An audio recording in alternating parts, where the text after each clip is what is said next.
नमस्कार, मी डॉक्टर माधव पवार. तुम्ही पाहताय टीका आणि टिप्पणी. लौट के बुद्धू घर को आए. नवजोत सिंग सिद्धू हे नाव तर आपल्याला माहीतच आहे. एकीकडचा क्रिकेटपट्टू, मग नंतर क्रिकेट समालोचक, मग भाजपचे खासदार, मग काँग्रेसचे मंत्री आणि आता परत क्रिकेटचं समालोचक. हे झालं वर्तुळ पूर्ण. याला म्हणतात लौट के बुद्धू घर को आहे.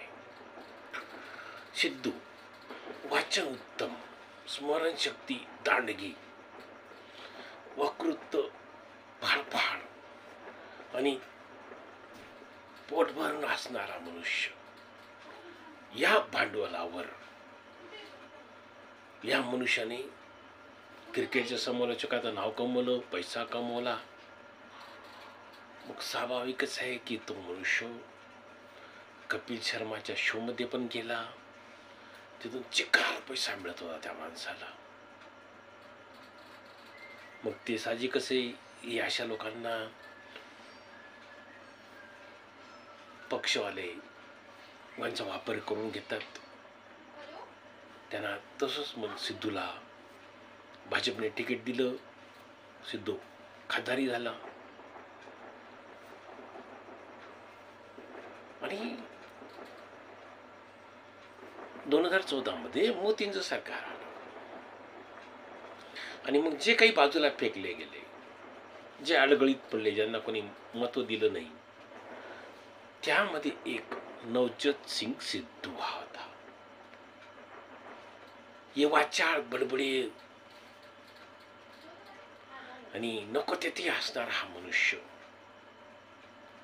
हा मग अस्वस्थ झाला. म्हणजे मोदी की आंधी आई आणि हम उसमें बह गए. मग या मनुष्याने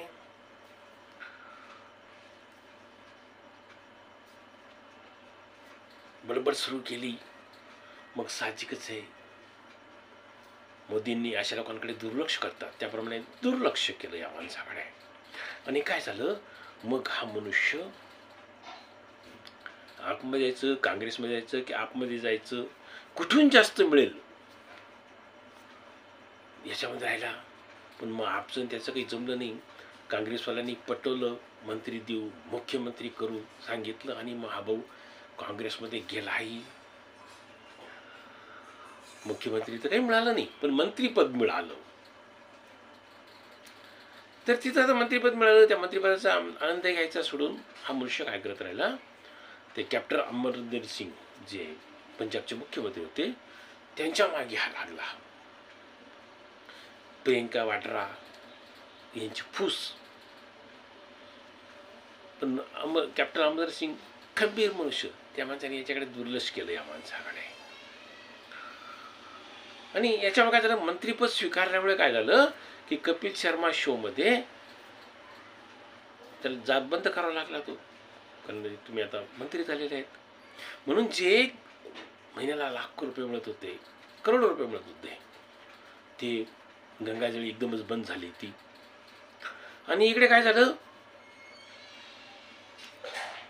मुख्यमंत्री तर काही होता आलं नाही.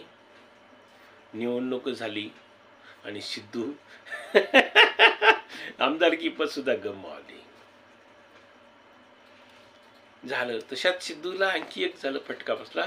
या माणसाने मारामारी केली होती आणि त्या मारामारीमध्ये एक मनुष्यच मारला गेला होता.